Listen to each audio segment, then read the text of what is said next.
अल्हम्दुलिल्लाह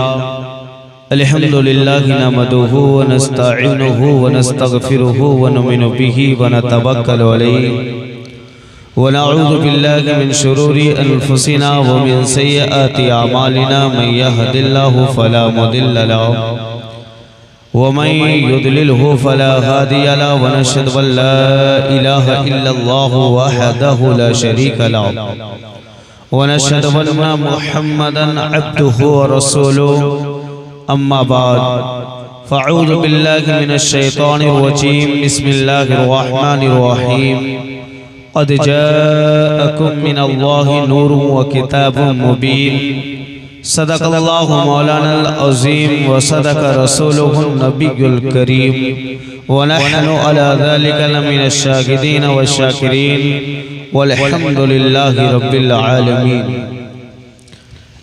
ए दिल बग़ीर दामन सुल्तान औलिया यानी हुसैन इब्न अली जान औलिया गौसे आज़म मबने बेसरो सामा मददे क़िबला दी मददे काबा इमाम मददे बगिरदाबे बला उफ्ताद कश्ती ज़ईफ़ा ने सिकस्ता रात पुश्ती बहक़े ख्वाजा उस्मान हारूनी मदद कुन मुईनुद्दीन चिश्ती। ऐ खुदा ख्वाजा के मस्तानों में तो कर ले कबूल हम सब के मौला अहमद रजा के वास्ते, हम सब के मौला अख्तर रजा के वास्ते।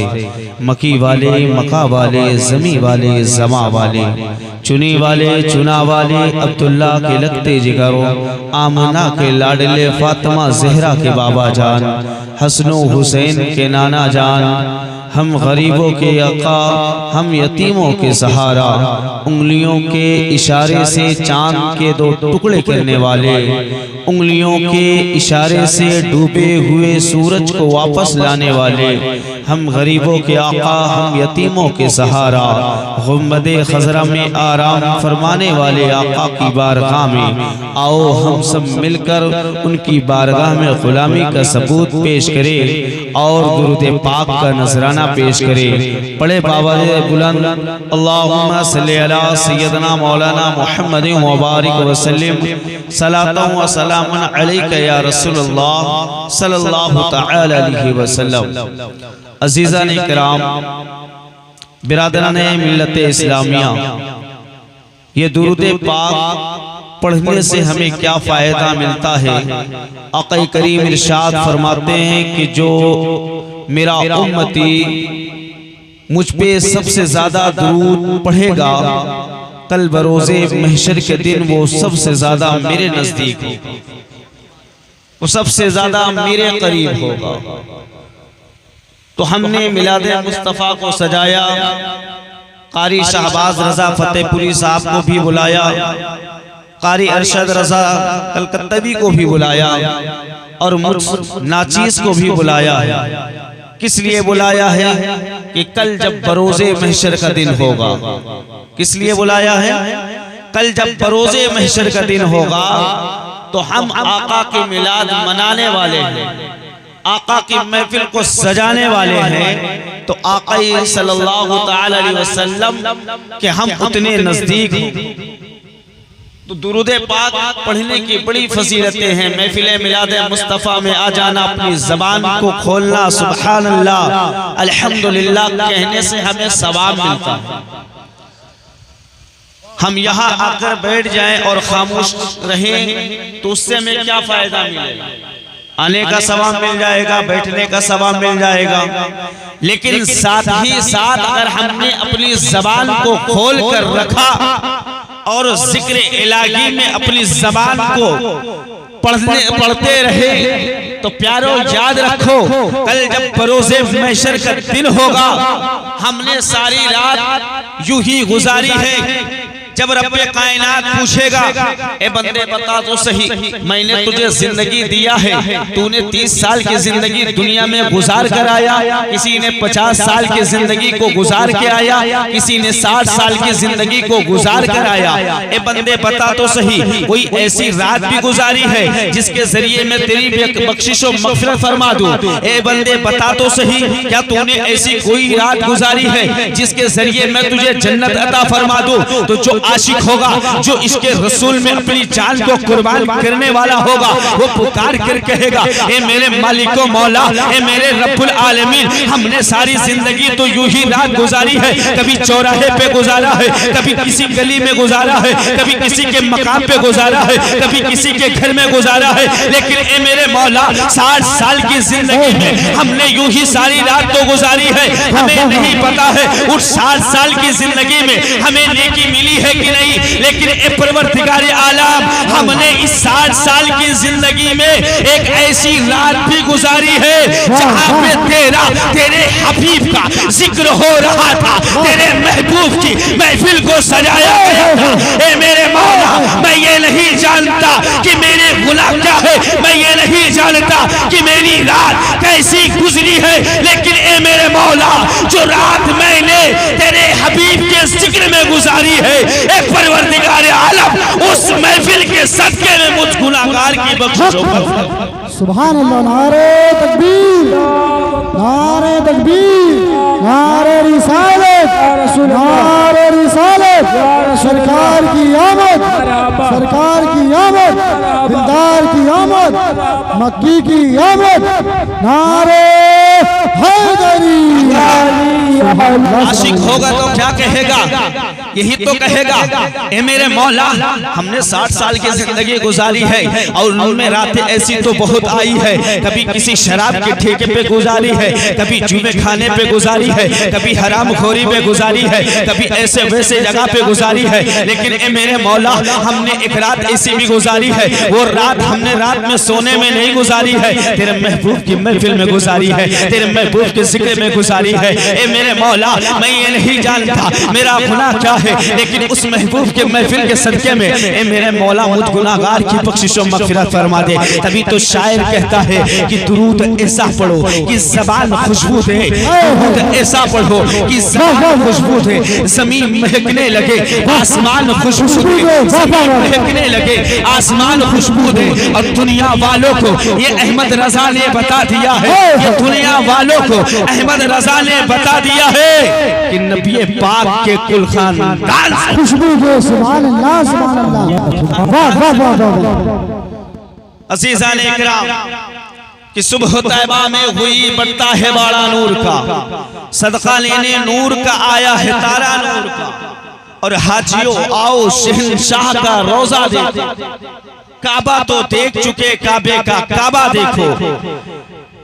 खुतबा मसनूना के बाद मैंने जिस आयत करीमा की तिलावत का शर्फ हासिल किया, अल्लाह रब्बुल इज्जत कुरान मुक़द्दस में इरशाद फरमाता है, अल्लाह ऐलान करता है, क़द जाअकुम मिनल्लाहि नूरुन व किताबुम मुबीन।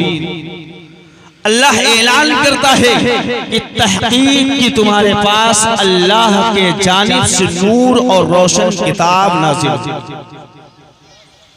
अल्लाह ऐलान करता है कि हमने नूर और रोशन किताब नाजिल किया। रोशन किताब से तो ये मालूम हो गया कि कुरान मजीद का जिक्र हो रहा है, और नूर से क्या मुराद है, मुफस्सिरीन लिखते हैं कि नूर से मुराद ये है कि नूर जो जिस नूर का जिक्र अल्लाह ने किया है, वो नूर से मुराद मुफस्सिरीन लिखते हैं कि मुहम्मदुर रसूलुल्लाह। उस नूर से मुराद अगर कोई है तो वो मोहम्मद सल्लल्लाहु तआला अलैहि वसल्लम की जात है। अज़ीज़ान इकराम, ये नूर कौन नूर है? ये नूर क्या आज जिक्र हो रहा है? क्या आज इस नूर का तज़किरा हो रहा है? नहीं नहीं प्यारो, ये नूर का तज़किरा तब हुआ था जब अल्लाह ने किसी चीज को पैदा ही नहीं फरमाया था। ये नूर का तज़किरा तब हुआ था जब अल्लाह ने जमीन को भी पैदा नहीं किया था, जब अल्लाह ने आसमान को नहीं पैदा किया था। अल्लाह ने इस नूर को तब पैदा फरमाया है, अल्लाह ने अपने नूर से अपने हबीब के नूर को पैदा फरमाया था। सबसे पहले अल्लाह ने किसी चीज को पैदा किया है तो अपने नूर से अल्लाह ने अपने हबीब के नूर को पैदा फरमाया है। ये नूर जब आया है, जब अल्लाह ने आदम को नहीं पैदा फरमाया था, जब नूह को भी नहीं पैदा फरमाया था, 1,24,000 या तकरीबन 2,24,000 बेशुमार नबी इस दुनिया में तशरीफ लाए हैं। उन तमाम नबियों से पहले अगर अल्लाह ने किसी चीज को पैदा फरमाया था तो वो अल्लाह अपने हबीब के नूर को पैदा फरमाया था। ये नूर के बारे में आता है। आज हम क्या समझते हैं कि ये नूर का तस्करा आज चल रहा है, ये नूर का जिक्र आज चल रहा है। आदम का दौर आया तो भी नूर का जिक्र हो रहा था। जब अल्लाह ने आदम अलैहिस्सलाम को जन्नत से जमीन पे उतार दिया था तो जमीन पे आते आते ही हजरत आदम अलैहिस्सलाम रब्बे कायनात की बारगाह में दुआ करते रहे। हजरत आदम अलैहिस्सलाम फरमाते हैं कि 1-2 साल नहीं बल्कि 350 साल के जमाने तक मैं रोता रहा, रब्बे कायनात की बारगाह में दुआ करता रहा, लेकिन मेरे मालिक मौला मेरी दुआ को अपनी बारगाह में कबूलियत नहीं दे रहा था। अल्लाह तबारक व तआला मेरी दुआ को अपनी बारगाह में कबूल नहीं कर रहा था। हजरत आदम अलैहिस्सलाम फरमाते हैं कि मैं 1-2 साल नहीं 350 साल तक रोता रहा, यहाँ तक कि मेरे आंखों से इतना आंसू का सैलाब बहा कि दरिया बहने लगी है, नहरें बहने लगी है कि चिड़िया आती है पानी पी के चली जा रही है, परिंदे आते हैं पानी पी के चली जाते हैं और वो खुशियां मना रही है। अल्लाहु अकबर कबीरा। आदम अलैहिस्सलाम कहते हैं ए मेरे मौला अब तो मेरी दुआ को कबूल कर ले, अब तो परिंदे भी मेरा मजाक उड़ा रहे हैं, अब तो ये पक्षियां भी मेरा मजाक उड़ा रहे हैं। हजरत आदम कहते हैं दुआ करता रहा लेकिन रब्बे कायनात की बारगाह में दुआ मेरी कबूल नहीं हो रही थी। लेकिन जब मुझे ख्याल आ गया है कि जब अल्लाह ने जब मुझे पैदा फरमाया था मैंने क्या देखा था, लौहे महफूज पे एक नाम देखा था, वो नाम मोहम्मदुर रसूलुल्लाह लिखा हुआ था। हजरत आदम अलैहिस्सलाम फरमाते हैं, हजरत आदम कहते हैं कि वो नूर जब मैंने लौहे महफूज पर जब मोहम्मदुर रसूलुल्लाह का नाम देखा था तो मैं समझ गया ये नाम मुझसे पहले लिखा हुआ है, ये नाम मुझसे पहले लिखा हुआ है, ये नाम कोई शान वाला है, ये नाम कोई अजमत वाला है, ये नाम कोई मर्तबा वाला है, ये नाम कोई मकामों में रखने वाला है, ये नाम कोई अल्लाह का खास है, ये नाम कोई अल्लाह का रसूल होगा, ये नाम कोई अल्लाह का हबीब होगा।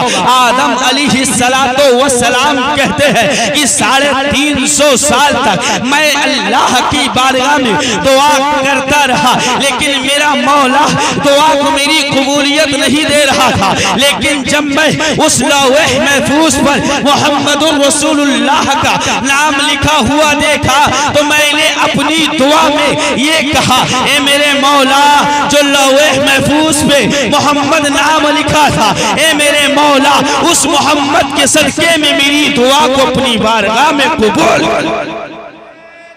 अरे रिसालत सरकार की आमद, सरकार की आमद, मक्की की आमद, मदनी की आमद, नारे तकबीर, नारे रिसालत। बहुत हजरत आदम अलैहिस्सलाम कहते हैं कि उस दुआ को अल्लाह ने उसी वक्त कबूल कर लिया। क्या समझते हो, नूह अलैहिस्सलाम का दौर है, वो भी अपने उम्मती से जिक्र कर रहे हैं। ये नबी का जिक्र हर नबी के दौर में होता रहा, हर नबी को ऐलान किया जा रहा था ए आने वाले नबी सुनो सुनो मेरा महबूब का जिक्र करते हुए चलो। आओ मैं अपनी तकरीर को ज्यादा तफसीर में ना ले जाते हुए आओ मैं तुम्हें अपने उसी जगह लेके चलता हूँ। ये नूर जब आया है, ये नूर आदम अलैहिस्सलाम की पेशानी से होते हुए ये हजरत अब्दुल मुत्तलिब के पेशानी पे आता है और हजरत अब्दुल मुत्तलिब के पेशानी से हजरत अब्दुल्ला के पेशानी पे आता है। ये हजरत अब्दुल्ला कौन है,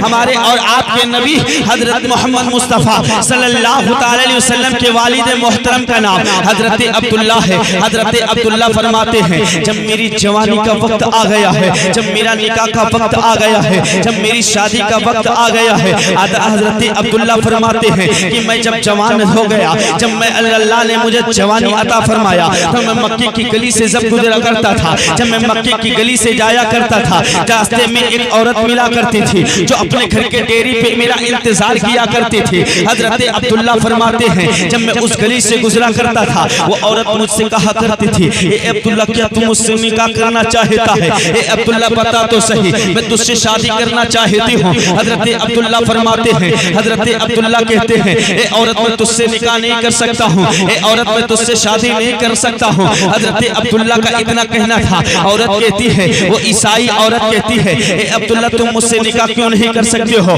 मैं तुमसे निकाह करने के लिए राजी हूँ। हजरत अब्दुल्ला फरमाते हैं, औरत सुन तो सही, मेरे निकाह की जिम्मेदारी मेरे बाबा हजरत अब्दुल मुत्तलिब के जिम्मे है। देखो ये एक बेटा है, अपने बाप का कैसा फरमा बरदार बेटा है, अपने शादी की बात कह रहा है तो अपने बाबा की बात कर रहा है कि जब तक मेरा बाबा नहीं चाहेगा तब तक मेरा निकाह नहीं हो सकता है, जिससे मेरा अब्बा चाहेगा उसी से मेरा निकाह हो जाएगा। लेकिन आज के जमाने का मुसलमान होता तो क्या कहता, अगर उसे कोई औरत ये पैगाम दे देती, अगर कोई औरत उसे ये कह देती कि क्या मैं तुझसे निकाह करने के लिए तैयार हूँ, तो नौजवान यही कहता, हाँ हाँ मैं भी तुझसे शादी करने के लिए तैयार हूँ। तब उसे ये याद ना आता कि मुझे जो पालने वाला मेरा माँ बाप है, जो मुझे परवरिश करने वाला मेरा माँ बाप है, जो मेरी जिंदगी को संभालने वाला मेरा माँ बाप है, उस माँ बाप को उस वक्त ख्याल भी नहीं आएगा। अल्लाह अकबर कबीरा। अरे हम कितने कितने खुद गर्ज हो चुके हैं कि माँ बाप के एहसानात को भुला बैठे हैं, माँ बाप की अजमत को भुला बैठे हैं, माँ बाप की ताज़ीम को करना छोड़ दिया है। अरे जब हमारे माँ बाप ने हमारी परवरिश के लिए अपनी जिंदगी को कुर्बान कर दिया, हमारे माँ बाप ने हमारी जिंदगी के खातिर अपनी जिंदगी को खत्म कर दिया, अब हमारी जिंदगी के लिए हमारे माँ बाप ने अपने ऐशो आराम को छोड़ दिया। लेकिन आज हम अपने माँ बाप के कहा नहीं मानते हैं, अपने माँ बाप की कहा नहीं सुनते हैं। अल्लाह अकबर कबीरा। आप क्या समझते हो, आका करीम इरशाद फरमाते हैं, अगर जिसके माँ बाप राजी होंगे उससे ये मदीने का ताजदार राजी होगा, अगर मदीने का ताजदार राजी होगा तो अल्लाह रब्बुल इज्जत राजी होगा, और जिससे अल्लाह रब्बुल इज्जत राजी होगा उसी को अल्लाह जन्नत अता फरमाने वाला होगा। हजरत अब्दुल्ला कहते हैं, जब वो औरत मुझसे निकाह के लिए कहा ना, जब मुझसे निकाह के लिए कहा तो मैंने कहा मेरे निकाह की जिम्मेदारी मेरे बाबा अब्दुल मुत्तलिब की है। हजरत अब्दुल्ला कहते हैं कि मैं जब वो कहने के बाद मैं उसी रास्ते से चला जाता था। एक दिन हो गया वो औरत निकाह के लिए कहा करती थी, 2 दिन हो गया निकाह के लिए कहा करती थी। हजरत अब्दुल्ला कहते हैं कि मेरे इंतजार में बैठा करती थी, मेरा इंतजार के लिए किया करती थी कि अब्दुल्ला का गुजर होगा, एक मर्तबा अब्दुल्ला का चेहरा देख लूंगा, एक अब्दुल्ला का गुजर होगा, अब्दुल्ला की झलक नजर आ जाएगी। वो औरत हजरत अब्दुल्ला को देखने के लिए उसी टाइम टेबल के मुताबिक अपने घर के दरवाजे पे इंतजार किया करती थी। हजरत अब्दुल्ला फरमाते हैं कि इसी तरह का मामला चलता रहा। एक दिन गुजर गया, 2 दिन गुजर गया, 3 दिन गुजर गया, अब ये दिन हफ्तों में तब्दील हो गया, हफ्तों से महीनों में तब्दील हो गया। हजरत अब्दुल्ला फरमाते हैं कि इसी तरह मामला चलता रहा। जब मेरा निकाह हजरत आमना ताहिरा तैयबा से हो गया, नबी की अम्मी जान से हो गया। हजरत अब्दुल्ला फरमाते हैं कि जब मेरा निकाह हजरत आमना ताहिरा तैयबा से हो गया, हजरत अब्दुल्ला फरमाते हैं कि जब मेरा निकाह आमना से हुआ उसके दूसरे दिन मैं उसी गली से गुजरा, उसी के दरवाजे को से गुजरा। जो हजरत अब्दुल्ला कहते हैं कि जब मैं उसी गली से गुजरा, जब उसी के दरवाजे से जैसे मैं गुजर रहा था, जो औरत मेरे एक झलक पाने के लिए तरसा करती थी, जो औरत मुझे देखने के लिए इंतजार किया करती थी, जो औरत मुझसे शादी के लिए पैगाम दिया करती थी, जो औरत मुझसे निकाह के लिए कहा करती थी, अब मामला कुछ और हो गया है, अब मामला कुछ और हो गया है। हजरत अब्दुल्ला फरमाते हैं कि वो औरत जो मुझे एक नजर देखने के लिए बेकरार हो जाया करती थी, आज वो औरत का मामला ये हो गया है कि मेरे चेहरे को देखते ही अपने चेहरे को मोड़ लिया है, अपनी नजरों को हटा लिया है। हजरत अब्दुल्ला कहते हैं कि मैं हैरत में हो गया, मैं हैरत में हुआ। ये वही खातून है, ये वही औरत है जो निकाह के लिए कहा करती थी, निकाह के लिए पैगाम दिया करती थी। आज अब्दुल्ला इसी रास्ते से गुजरा है, आज अब्दुल्ला इसी के घर के सामने से गुजरा है, तो आज अब्दुल्ला के चेहरे को देख के चेहरा मोड़ लिया है। तो हजरत अब्दुल्ला कहते हैं, ए औरत बता तो सही, क्या अब्दुल्ला के चेहरे में कोई तब्दीली आ गई है, क्या अब्दुल्ला के चेहरे में कोई बदलाव आ गया है, जिसके चेहरे को देख के तूने चेहरा मोड़ लिया है, अपनी नजरों को हटा लिया है, बता तो सही ये क्या माजरा है। हजरत अब्दुल्ला का इतना कहना था। वो ईसाई औरत कहती है, ए अब्दुल्ला कल तक और बात थी, कल तक की कोई कल तक की और बात थी, इसलिए निकाह का पैगाम दिया करती थी, इसलिए शादी का पैगाम दिया करती थी, लेकिन ए अब्दुल्ला आज कुछ और बात है, इसलिए अब आपके चेहरे को देखना पसंद नहीं करती। हजरत अब्दुल्ला कहते हैं क्या माजरा है जो तू चेहरा देखने के लिए पसंद नहीं करती है। हजरत अब्दुल्ला का इतना कहना था। वो ईसाई औरत कहती है, ए अब्दुल्ला तुम जानना चाहते हो कल तक मैं तुम्हें निकाह के लिए क्यों कहा करती थी? कहा हाँ मैं जानना चाहता हूँ कि तुम मुझसे कल तक निकाह के लिए कहा करती थी, लेकिन आज अपने चेहरे को मोड़ लिया है, आज अपने सरों को झुका लिया है, क्या मामला है? हजरत अब्दुल्ला का इतना कहना था। वो ईसाई औरत कहती है, वो खातून कहती है, ए अब्दुल्ला सुनो, मैं ईसाई औरत हूँ, मैं ईसाई आलिमा हूँ, मैंने आसमानी किताबों का मुताला किया है, मैंने आसमानी किताबों का जायजा लिया है। मैंने जब आसमानी किताबों का मुताला किया है तो मैंने उसमें पढ़ा है एक अल्लाह का हबीब आने वाला है, एक अल्लाह का रसूल आने वाला है, एक अल्लाह का नूर आने वाला है। हजरत अब्दुल्ला कहते हैं फिर उसके बाद तो ये आसमानी किताबों में पढ़ा है कि एक अल्लाह का हबीब आने वाला है। हजरत अब्दुल्ला का इतना कहना था। वो औरत कहती है, ए अब्दुल्ला हमने आसमानी किताबों में पढ़ा है कि वो नूर जब इस दुनिया में आएगा किसी न किसी के पेशानी के जरिए आता रहेगा, और जब वो किसी के पेशानी पर ठहर जाएगा, जब वो किसी के पेशानी पे रुक जाएगा तो वो मक्के के सरदार होगा, वो मक्के के सरजमी का रहने वाला होगा। वो नूर इस दुनिया में आएगा तो मक्के में उसकी विलादत होगी, मक्के की सरजमी में उसकी विलादत होगी। ए अब्दुल्ला जब कल तक मैं तुम्हें निकाह के लिए कहा करती थी, इसलिए तुम्हें निकाह का पैगाम दिया करती थी कि वो नूर मैं तुम्हारे माथे में नजर आता था। मैं ये सोचती थी, ऐ अब्दुल्ला जिस नूर का जिक्र मैंने आसमानी किताबों में पढ़ा है कि अल्लाह का हबीब आने वाला है, वो तुम्हारे माथे पे नजर आ रहा था। इसलिए ए अब्दुल्ला मैं ये सोच रही थी कि ये नूर किसी और को ना मिले, मुझे मिल जाए, लेकिन मेरी किस्मत इतनी अच्छी नहीं है। अरे इस नूर का हक किसी और को मिल गया है, और वो किसी और को नहीं सैयदा आमना ताहिरा तैयबा की गोद में मिल गया। सुभान अल्लाह, सुभान नारे तकबीर, नारे रिसालत या रसूल अल्लाह। बहुत वो नूर सैयदा आमना रज़ियल्लाहु ताला अन्हा के आगोश में आ गया है। हजरत अब्दुल्ला कहते हैं कि जो नूर अभी इस दुनिया में आया है वो ईसाई औरत उस नूर का जिक्र कर रही है। वो कहते कि हमने आसमानी किताबों का मुताला किया है, आसमानी किताबों में मैंने देखा है कि एक अल्लाह का नूर आने वाला है, एक अल्लाह का रसूल आने वाला है। ए अब्दुल्ला वो तुम्हारे माथे पे नूर नजर आ रहा था, मैं चाहती थी वो नूर मुझे मिल जाए, मेरे मुकद्दर जाग जाए, लेकिन वो सैयदा आमना ताहिरा तैयबा को मिल गया है। हजरत अब्दुल्ला कहते हैं कि मेरे निकाह के 1 माह या 2 माह गुजरा था, मैं सैयदा आमना की बारगाह में आया।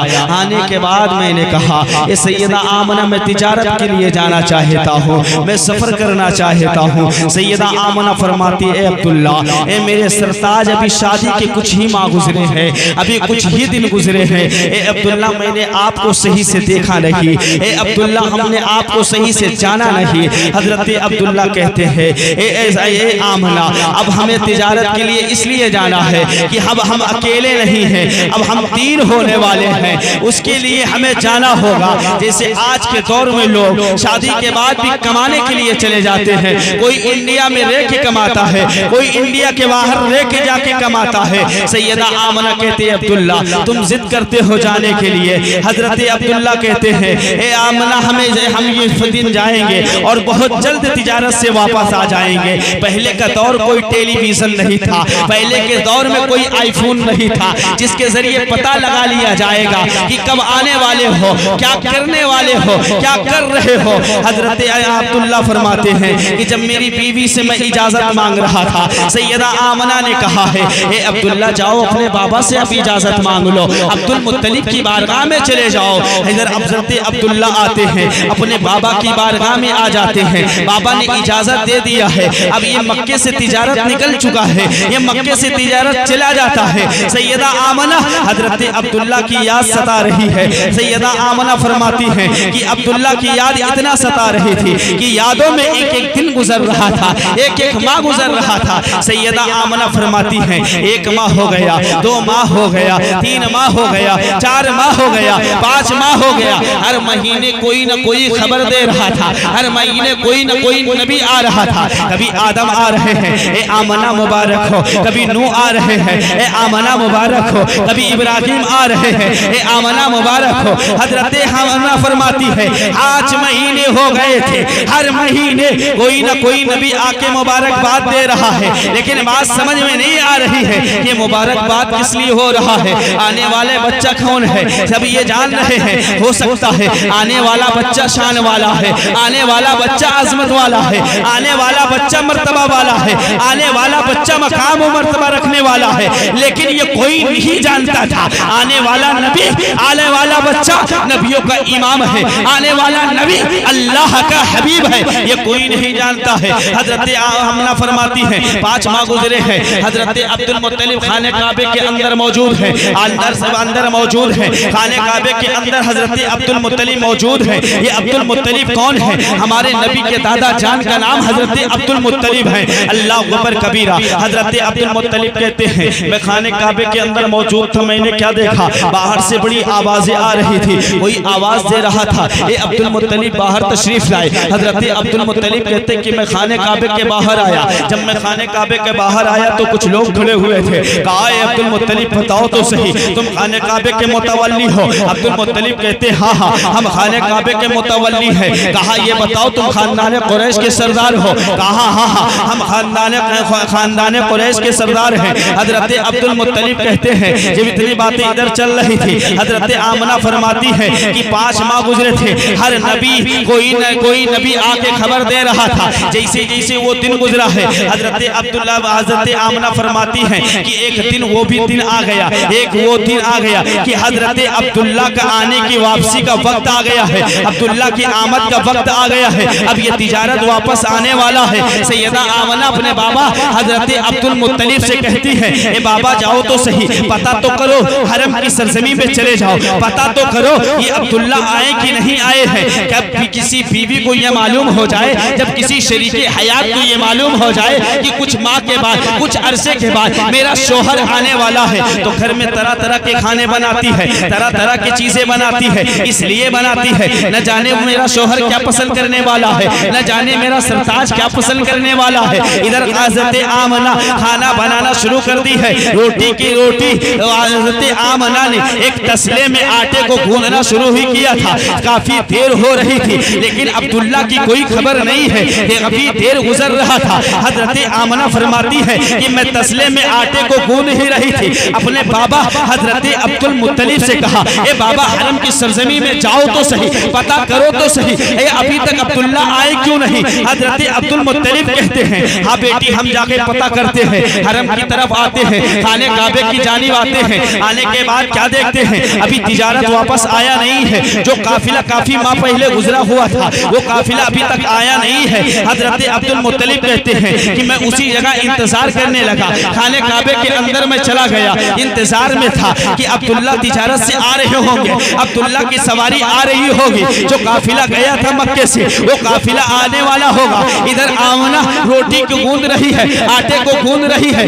इधर इंतजार हो रहा है। हजरत अब्दुल मुत्तलिब कहते हैं कि अचानक एक आने वाले ने आवाज दिया ए अब्दुल मुत्तलिब बाहर आओ, ए अब्दुल मुत्तलिब बाहर आओ, ए अब्दुल मुत्तलिब बाहर आओ। हजरत अब्दुल मुत्तलिब कहते हैं मैं खाने काबे से बाहर आया, आने के बाद मैंने कहा मनादी आवाज देने वाले जब दे रहा था अपने सरों को झुका लिया है, अपनी आंखों को नीचे कर लिया है। नीचे करने के बाद कहता है हजरत अब्दुल मुत्तलिब आते हैं, आने के बाद कहा है ए अब आने वाले बता तो सही क्यों आवाज दे रहा है, ए मनादी आवाज क्यों दे रहा था? आने वाले ने क्या खबर दे रहा है, आने वाले ने क्या खबर दे रहा है? ए अब्दुल मुत्तलिब सुनो सुनो, बड़ी अफसोस की बात है। अब्दुल मुत्तलिब ने कहा ए मनादी क्या अफसोस है? कहा अफसोस ये है ए अब्दुल मुत्तलिब आप जिस अब्दुल्ला के इंतजार में हो, आप जिस अब्दुल्ला की आमद की खुशी में इंतजार कर रहे हो। कहा हाँ हाँ पता तो सही मनादी जिस अब्दुल्ला के इंतजार में हो वो अब्दुल्ला की क्या खबर है, अभी तक अब्दुल्ला आए क्यों नहीं है?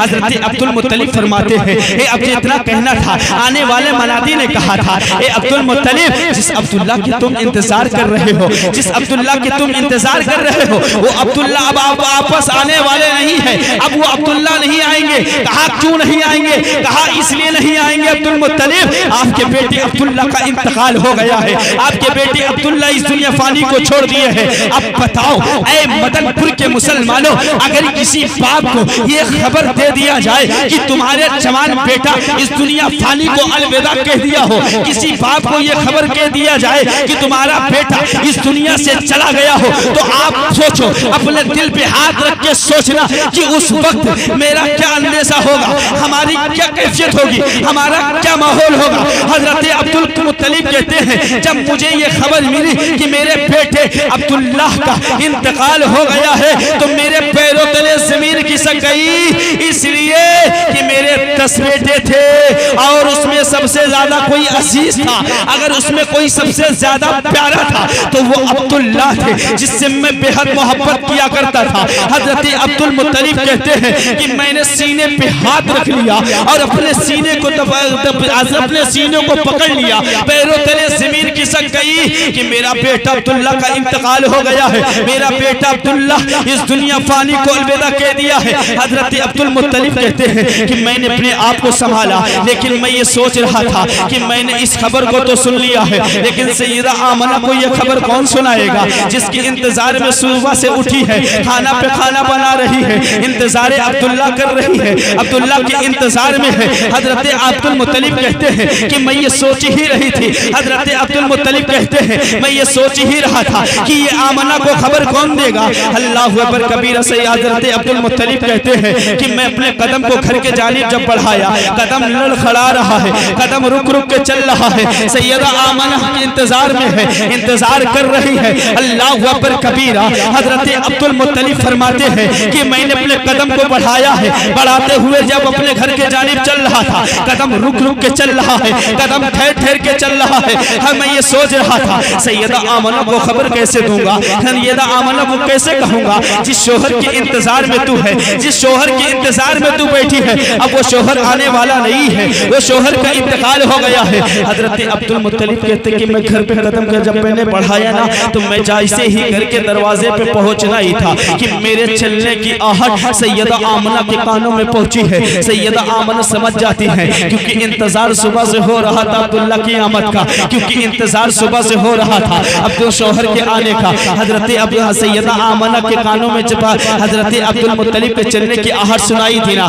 भागी दौड़ी दरवाजे के करीब आती है, जिसी दरवाजे को खोला है क्या माँ देखती है कि अब्दुल मुत्तलिब अकेले हैं, अब्दुल मुत्तलिब अकेले हैं, घर के दरवाजे के डेरी पे बैठे हैं। हजरत सैयदा आमना फरमाती है ए बाबा आप डेरी पे बैठे हैं, आप तो अब्दुल्ला को लेने गए थे, अभी तक अब्दुल्ला आए क्यों नहीं है। हजरत अब्दुल मुत्तलिब फरमाते हैं ए सैयदा आमना, ए मेरी बेटी आमना, अरे जिस अब्दुल्ला के इंतजार कर रही हो वो अब्दुल्ला आने वाले नहीं है। हजरत सैयदा आमना फरमाती है ए बाबा अब्दुल्ला क्यों आने वाले नहीं है। कहा अरे आता तो वही है जो इस दुनिया में होता है। ए बेटी आमना, अरे अब्दुल्ला इस दुनिया फानी को छोड़ दिए हैं, उनका विसाल हो गया है, इसलिए ए मेरी बच्ची, ए मेरी बेटी, ए सैयदा आमना, अब अब्दुल्ला इस दुनिया में नहीं है, इसलिए वो नहीं आ सकते हैं। सैयदा आमना फरमाती है कि जब ये खबर मुझे मिली है, जैसे ही मुझे ये खबर मिली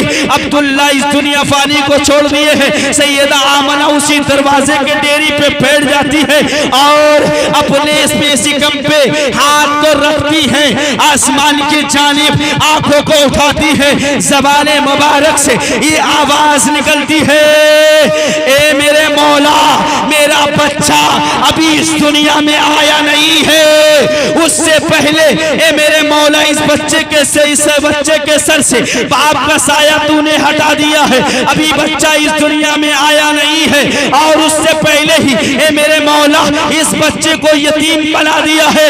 तो खैब से आवाज आई थी ए सैयदा आमना, जिस बच्चे को तुम कहती हो कि बाप का साया सर से हटा लिया गया है, जिस बच्चे को तुम ये कहती हो कि दुनिया में आने से पहले वो बच्चा यतीम हो गया है, ए सैयदा आमना वो बच्चा यतीम नहीं हुआ है।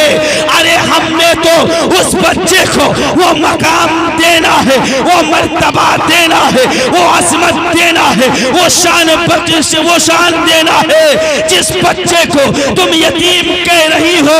ए सैयदा आमना, हम तो उस बच्चे को इस दुनिया में लाने से पहले तमाम यतीमों का सहारा बनाकर भेजना, तमाम यतीमों का सहारा। नारे तकबीर, अल्लाहू अकबर, नारे रिसालत, या रसूल अल्लाह, नारे रिसालत, जश्न ईद मिलादुन नबी जिंदाबाद, सरकार की आमद, सरकार की आमद।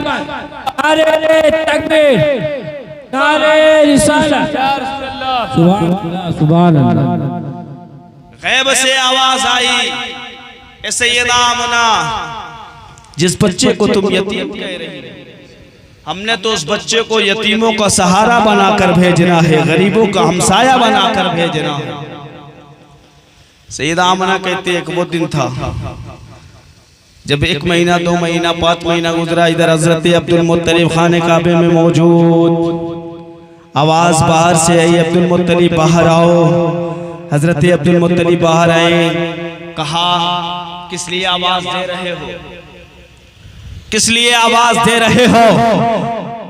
आने वाले लोगों ने कहा था अब्दुल मुत्तलिब बताओ तो सही, तुम खाने काबे के मुतवल्ली हो? कहा हाँ हम खाने काबे के मुतवल्ली हैं। कहा तुम खानदान कुरैश के सरदार हो? कहा हाँ खानदान कुरैश के हम सरदार हैं। हजरत अब्दुल मुत्तलिब का इतना कहना था। आने वालों लोगों ने कहा था ए अब्दुल मुत्तलिब बताओ तो सही, क्या तुम नहीं जानते हो मक्के के कानून क्या है? तुम क्या नहीं जानते मक्के का दस्तूर क्या है? कहा बताओ क्या मक्के का कानून है? कहा जब किसी औरत का शोहर इस दुनिया को छोड़ देता है तो ये मक्के का दस्तूर है, ये मक्के का कानून है कि जब किसी औरत का शोहर इस दुनिया को छोड़ देता है तो वो औरत 1 साल तक नए लिबास नहीं पहन सकती है, 1 साल तक कोई खुशबू नहीं लगा सकती है, 1 साल तक कोई श्रृंगार नहीं कर सकता है। हजरत अब्दुल मुत्तलिब ने जब इतना सुना है कहा हाँ हाँ ये मक्के का कानून है, ये मक्के का दस्तूर है। लेकिन माजरा क्या है? लोगों ने कहा है ए अब्दुल मुत्तलिब तुम्हारे बेटे अब्दुल्ला का गम क्या तुम्हारी बहू सैयदा आमना नहीं मनाती है क्या? हाँ ये बताओ तो सही। पूरे मक्के के लोग कहते हैं कि हजरत सैयदा आमना ऐसी कोई इतर लगाती है, ऐसी कोई खुशबू लगाती है कि पूरे मक्के की औरतें ये अफवाह है कि ऐसे कोई नाले मक्का में कोई ऐसे रईस जादे के यहाँ खुशबू नहीं है जो सैयदा आमना के बदन अतहर से आता है, सैयदा आमना के बदन से वो खुशबू आती है। हजरत अब्दुल मुत्तलिब कहते हैं कि जब मैंने इतना सुना है, हजरत अब्दुल मुत्तलिब कहते हैं कि लोगों ने जब इतना कहा है कि तुम्हारी बहू सैयदा आमना अपने शोहर का गम नहीं मनाती है, अपने शोहर का शौक नहीं मनाती है, हजरत अब्दुल मुत्तलिब की आंखें लाल हो जाती है, चेहरा सुर्ख पड़ जाता है, बदन सर्द हो जाता है और गुस्से में अपने घर के जानिब चलते हैं। जैसे अपने घर के जानिब चले हैं, गुस्से में है, जलाल में है। और आपकी बीवी हजरत फातिमा बैठी है, क्योंकि नबी के दादी का नाम भी हजरत फातिमा है।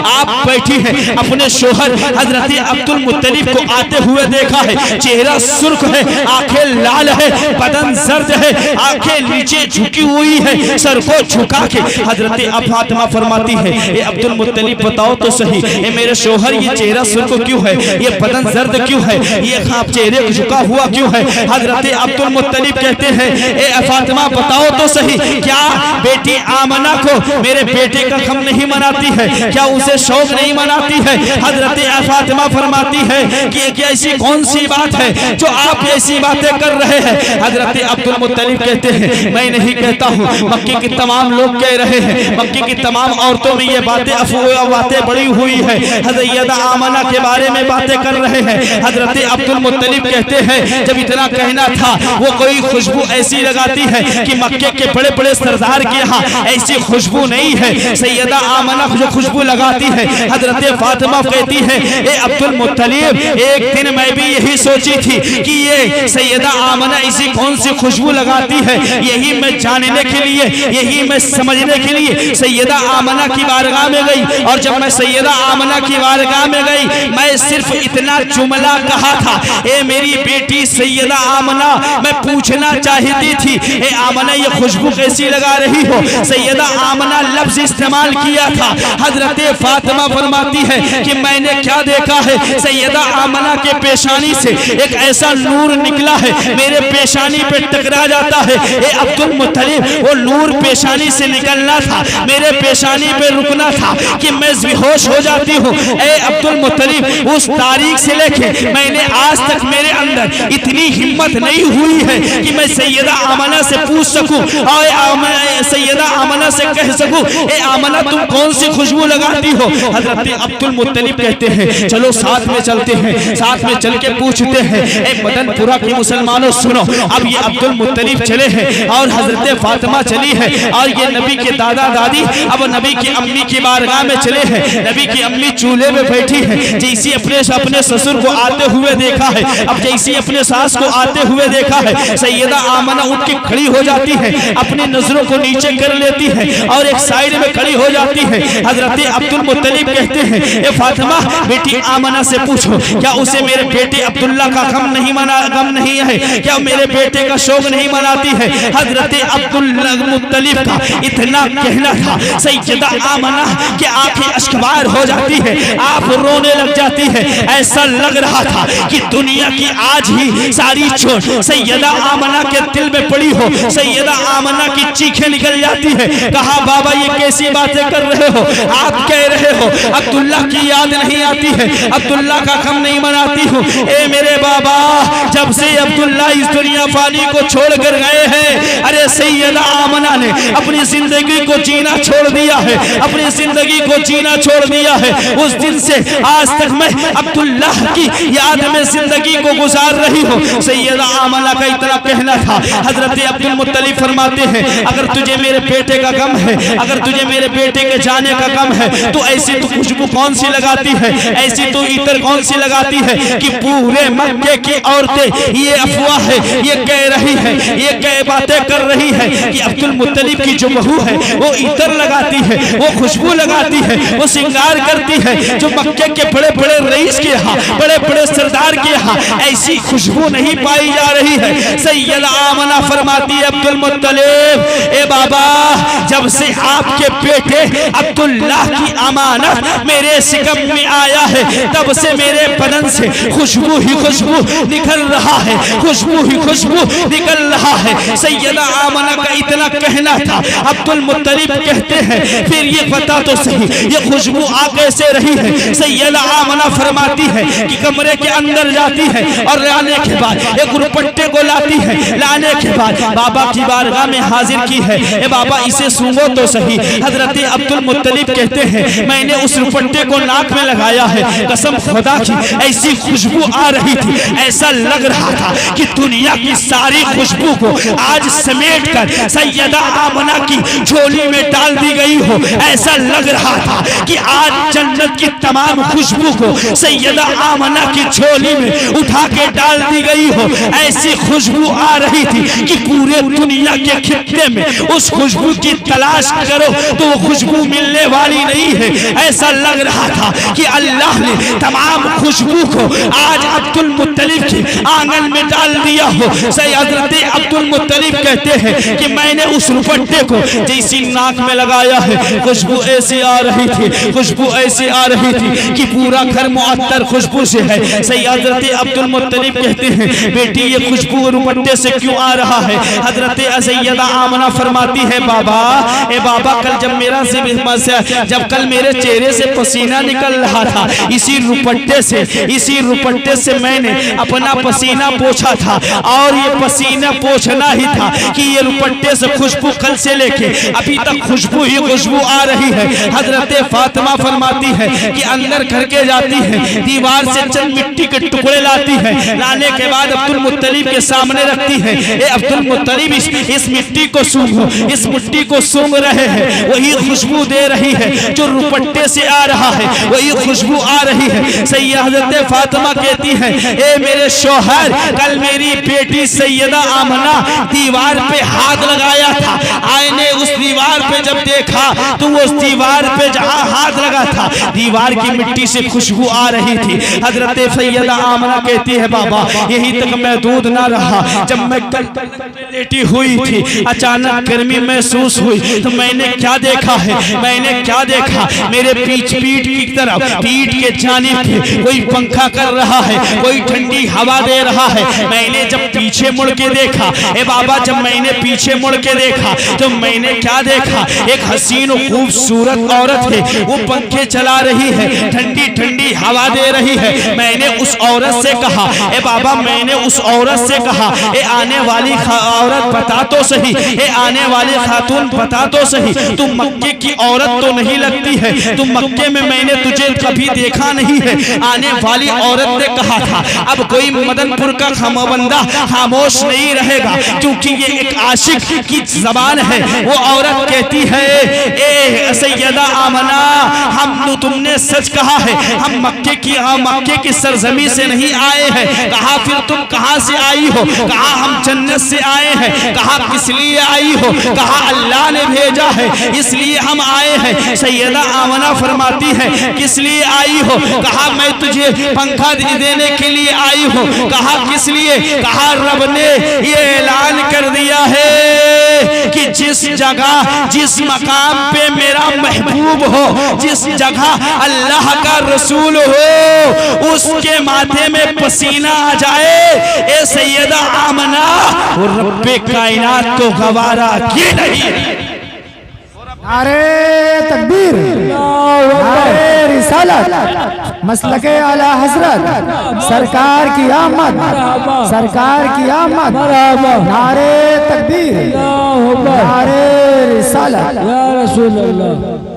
कहा रब्बे कायनात को गवारा ही नहीं है, वो रब्बे कायनात को गवारा ही नहीं है कि जिस जगह उसका महबूब हो उसके माँ के माथे पे पसीना आ जाए। इसलिए अल्लाह ने मुझे भेजा है, तेरी खिदमत के लिए भेजा है। अल्लाह अकबर कबीरा। सैयदा आमना का इतना कहना था। हजरत अब्दुल मुत्तलिब कहते हैं, ए बेटी मुबारक हो। कहा बाबा किस लिए मुबारक हो? कहा जब मैंने खाने काबे के गिलाफ को पकड़ के ये रब्बे कायनात की बारगाह में दुआ की थी, ए मेरे मौला सैयदा आमना का कोई सहारा नहीं है, ए मेरे मौला उसे एक ऐसा बच्चा अता फरमा दे जो उसका सहारा बन सके। अल्लाह ने मेरी इस दुआ को अपनी बारगाह में कबूलियत दे दी है, कबूल फरमा लिया है। अब ये बच्चा हर कोई जान रहा था शान वाला है, असमत वाला है, लेकिन कोई यही नहीं जानता है ये अल्लाह का हबीब है, ये कोई नहीं जानता है ये अल्लाह का रसूल है। हजरत सैयदा आमना फरमाती है, बाबा यही तक मैं दूध न रहा, मैं अपनी तकरीर को और ज्यादा तफसीर नहीं देना चाहता हूँ, अल मुख्तसर में मौजू को मुकम्मल कर रहा हूँ। सैयदा आमना फरमाती है, ए अब्दुल बाबा यार यही तक मैं दूध न रहा, आप खाने काबे के मुतवल्ली हैं? कहा हाँ हम खाने काबे के मुतवल्ली हैं। कहा जब आप खाने काबे के मुतवल्ली हैं तो आपसे मुलाकात करने के लिए भी लोग आते हैं? कहा हाँ हाँ आते हैं। कहा जब पानी की जरूरत भी उन्हें होती है? कहा हाँ हाँ पानी की भी जरूरत होती है। कहा जब पानी की जरूरत होती है आप उन्हें घर में पानी लेने के लिए भेजते हैं? कहा हाँ हाँ भेजते हैं। सैयदा आमना फरमाती है, बाबा कभी कभी घर में पानी मौजूद नहीं होता है तो हमें कुएं की तरफ जाना पड़ता है पानी लाने के लिए। सैयदा आमना फरमाती है, ए बाबा जब मैं कुएं में पानी लेने के लिए जाती हूँ तो जब मैं क्या देखती हूँ, रास्ते से गुजरती हूँ तो घास भी कहती है, घास भी आवाज देती है, कभी पत्थरों से आवाज आते हैं, कभी कंकड़ियों से आवाज आता है। कहा बेटी आगे बता तो सही। सैयदा आमना फरमाती है, ए बाबा जब मैं कुएं के पास जाती हूँ तो तमाम मक्के की औरतें कुएं में इंतजार करती हैं, जब तक कुएं पे नहीं पहुँचती हूँ तो मक्के की कोई औरत पानी नहीं भरती। हजरत अब्दुल मुत्तलिब कहते हैं, बेटी ऐसा क्यों है कि जब तुम नहीं जाती हो तब तक मक्के की कोई औरत पानी कुएं से नहीं लेती है। सैयदा आमना फरमाती है, ए बाबा जब से आपके बेटे की अमानत मेरे सिकम में आया है मामला यूं हो गया है, जब तक सिकम में नहीं था, जब मैं कभी जमीन पे चलती थी तो कंकड़ चुभता था, तो महसूस होता था, कंकड़ चुभता था, महसूस होता था, कभी कांटे चुभ जाते थे, महसूस होता था। लेकिन ए बाबा, जब से आपके बेटे की अमानत मेरे सिकमे अतहर में आया है तो अब मामला उल्टा हो गया है। कंकड़ियों पे पांव रखती हो तो कंकड़ी मोम बन जाता है, पत्थरों में पांव रखती हो तो पत्थर मोम बन जाते हैं। कहा आगे बता तो सही। कहा जब मैं कुएं की जानिब जाती हूँ दरो दीवार से आवाज आती है, कभी कंकड़ियों से आवाज आती है, और जब मैं कुएं में करीब जाती हूँ तो मैं क्या देखती हूँ, मीलों मील कुएं का पानी नीचे होता है। लेकिन लोग पानी लेने के लिए जब जाती है तो रस्सी लेकर जाती है, डोर लेकर जाती है। लेकिन आपकी बेटी सैयदा आमना जब उस कुएं से पानी लेने के लिए जाती है, जब पानी से कुएं में पानी लेने के लिए जाती है, ना रस्सी लेके जाती है, ना डोर लेके जाती है। कहा बेटी फिर पानी कैसे निकालती हो? सैयदा आमना फरमाती है, ए बाबा, जब से आपके बेटे की अमानत इस सिकम में आया है, जैसे मैं कुएं में कदम को रखती हूँ तो मैं क्या देखती हूँ, जो मीलों मील कुएं का पानी नीचे होता है वो अचानक पानी ऊपर उबाल मारने लगता है, कुएं के लबो लब में आ जाता है। रस्सी की जरूरत नहीं होती है, डोर की जरूरत नहीं होती है, बाल्टी की जरूरत नहीं होती है, यूं ही पानी निकाल लेती हो। और औरतें कहती हैं, मक्के की तमाम औरतें कहती हैं, ये सैयदा आमना अभी जाने का नहीं है। कहा क्यों? कहा अगर तुम चली जाओगी तो फिर हमें पानी बड़ी मुश्किल से निकालना पड़ेगा, डोर की जरूरत होगी, रस्सी की जरूरत होगी। ए बाबा, यही तक महदूद ना रहा, जब तक मैं उस कुएं पे खड़ी रहती हूँ, जब तक मैं उस कुएं पे मौजूद होती हूँ, पानी उसी लबो लहदा में होता है, उसी लबालब भरा होता है। तमाम मक्के की औरतें पानी को भर लेती है, जब भर लेती है सब चली आती है। उसके बाद मैं आती हूँ। ए बाबा, जब मैं आती हूँ कंकड़ियां आवाज देती है, पत्थरों आवाज देते हैं, घास-फूस आवाज देते हैं। अब्दुल मुत्तलिब कहते, बेटी लाखों पुरुषों का जमाना गुजर गया है, करोड़ों साल का जमाना गुजर गया है, जमाना गवाह है, इतिहास गवाह है कि कंकड़ियों ने कभी जबान नहीं खोली है, कभी पत्थरों से आवाज नहीं आए हैं। लेकिन अगर जब आवाज आए हैं तो उस आवाज को कोई समझ ना सका है। ए बेटी, बता तो सही, कंकड़ियों से आवाज आती है तो तुझे सुनाई भी देता है? सैयदा आमना फरमाती है, ए बाबा, मैं कंकड़ियों की आवाज को सुनती भी हूँ। सैयदा आमना का इतना कहना था। हजरत अब्दुल मुत्तलिब फरमाते हैं, ए बाबा, जब कंकड़ी, ए बेटी, जब कंकड़ी को आवाज को सुनती है तो उस बातों को भी समझती है। हाँ हाँ बाबा, मैं कंकड़ियों की बातों को भी समझती हूँ। कहा, ए बेटी, बता तो सही, जब कंकड़ी बोलते हैं तो क्या कहते हैं?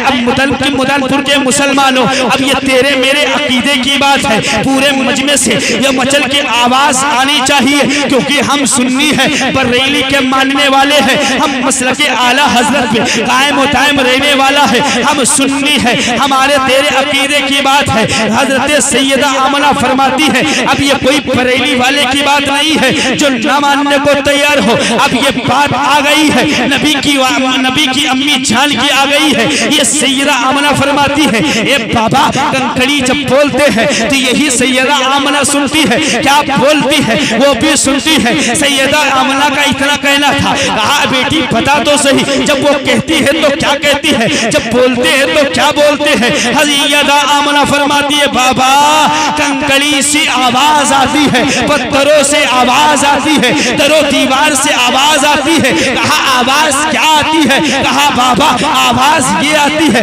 अस्सलातु अस्सलामु अलैका या उम्मी या रसूल अल्लाह, अस्सलातु अस्सलामु अलैका या उम्मी या हबीब अल्लाह।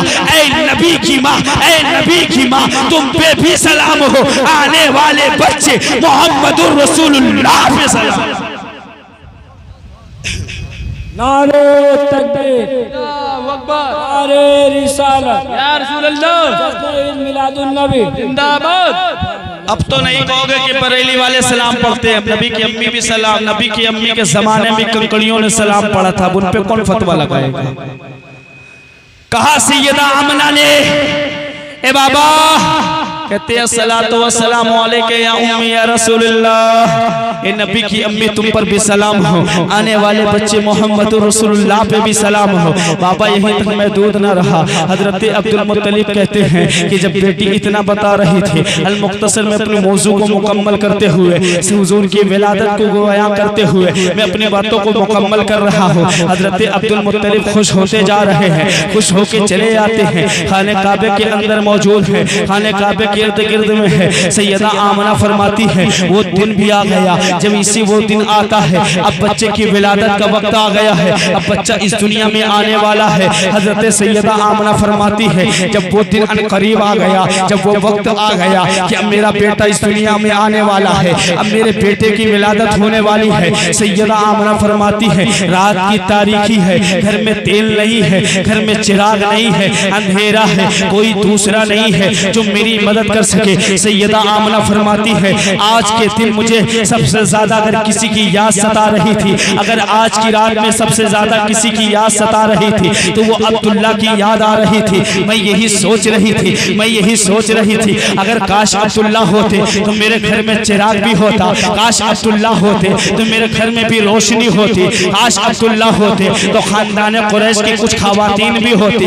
उस वक्त जब बच्चे की विलादत का वक्त होता है, हर औरत को यही ख्वाहिश होती है कि मेरे करीब मेरा शोहर हो, हर औरत की यही ख्वाहिश होती है कि मेरे साथ कुछ खवातीन हो। हजरत आमना फरमाती है कि मैं ये सोच ही रही थी कि मैंने रात की तारीखी में क्या देखा है कि मेरे घर के दीवार चाक होते हैं, उसमें से 3 औरत आती हैं जिसकी लंबाई खजूरों के मानिन है, इतनी ज्यादा लंबी खजूरों के मानिन औरत जैसी मेरे घर के चाक करके अंदर तशरीफ लाती है। सैयदा आमना फरमाती है मैं उन औरतों की लंबाई कद को देखते हुए डर जाती हूँ, मैं सिमट जाती हूँ। आने वाले ने कहा है ए सैयदा आमना घबराना नहीं है, ए सैयदा आमना डरना नहीं है। सैयदा आमना फरमाती है ए आने वाले खवातीन बताओ तो सही तुम कौन हो। कहा आने वाले ने कहा है कि हम आए थे तेरे पास आए हैं। कहा किस लिए आए हो। कहा बच्चे की मुबारकबाद देने आए हैं। कहा कौन भेजा है। कहा रब्बे कायनात ने भेजा है। सैयदा आमना फरमाती है कि तुम कौन हो। एक आने वाली औरत ने कहा है सैयदा आमना सैयदा आमना हम हवाई है, आदम की बीवी है। एक कहती है ए सैयदा आमना हम ईसा की माँ मरियम है। एक कहती है ए सैयदा आमना हम इस्माइल की माँ हाजरा है। कहा किस लिए आई हो। कहा हम तुम्हारी खिदमत के लिए आए हैं। कहा कौन भेजा है। कहा रब्बे कायनात ने भेजा है कि आने वाला जो आ रहा है वो कोई आम बच्चा नहीं है। इस दुनिया फानी में जो आने वाला है, इस दुनिया में जिसकी जो नूर पैदा होने वाला है वो कोई आम बच्चा नहीं है। ए सैयदा आमना अल्लाह अपने हबीब की विलादत के वक्त हलवाई को भी भेजा है, मरियम को भी भेजा है, हाजरा को भी भेजा है कि जाकर मेरे महबूब की खिदमत कर सके। सैयदा आमना कहती है उनके साथ एक औरत और मौजूद है। जब मैंने उससे पूछा ए औरत बता तो सही तू कौन है। कहा हम जन्नत की हूरों की सरदार है। उसके हाथ में एक प्याला है, उसने प्याले को बढ़ाया है। कहा सैयदा आमना इस प्याले को पी लो। सैयदा आमना फरमाती है जैसे उस प्याले को मेरे करीब लाया गया मैंने क्या देखा, प्याले में जो चीज मौजूद था सफेद से दूध से ज्यादा सफेद है। जब मैंने उसको पिया है तो मैंने क्या देखा है, शहद से ज्यादा मीठा था। जैसे उस दूध के प्याले को पीना था। सैयदा आमना फरमाती है फखरज मिन्नी नूर, मेरे जिस्म से एक नूर निकला। सैयदा आमना फरमाती है कि उस दूध के प्याले को पीना था जो दूध से ज्यादा सफेद है और शहद से ज्यादा मीठा था। फखरज मिन्नी नूर, मेरे जिस्म से एक नूर निकला और वो नूर जब निकला है तो पूरा मेरा घर जगमगा उठा। सैयदा आमना फरमाती है कि मैं अपने घर से, अपने घर के आंगन से जब मेरा बेटा इस दुनिया में आया, जब मेरा बच्चा इस दुनिया में आया, जब मेरा नूर इस दुनिया में आया तो मैं अपने घर से और शाम के महलात को देख रही थी। इतना नूर फैल रहा था, इतना रोशन हो रहा था। सैयदा आमना कहती है कि जब किसी का बच्चा पैदा होता है, जब किसी का बेटा इस दुनिया में आता है तो माँ की ख्वाहिश क्या होती है, बच्चे की आंखें को देखो, बच्चे को नैन को देखो,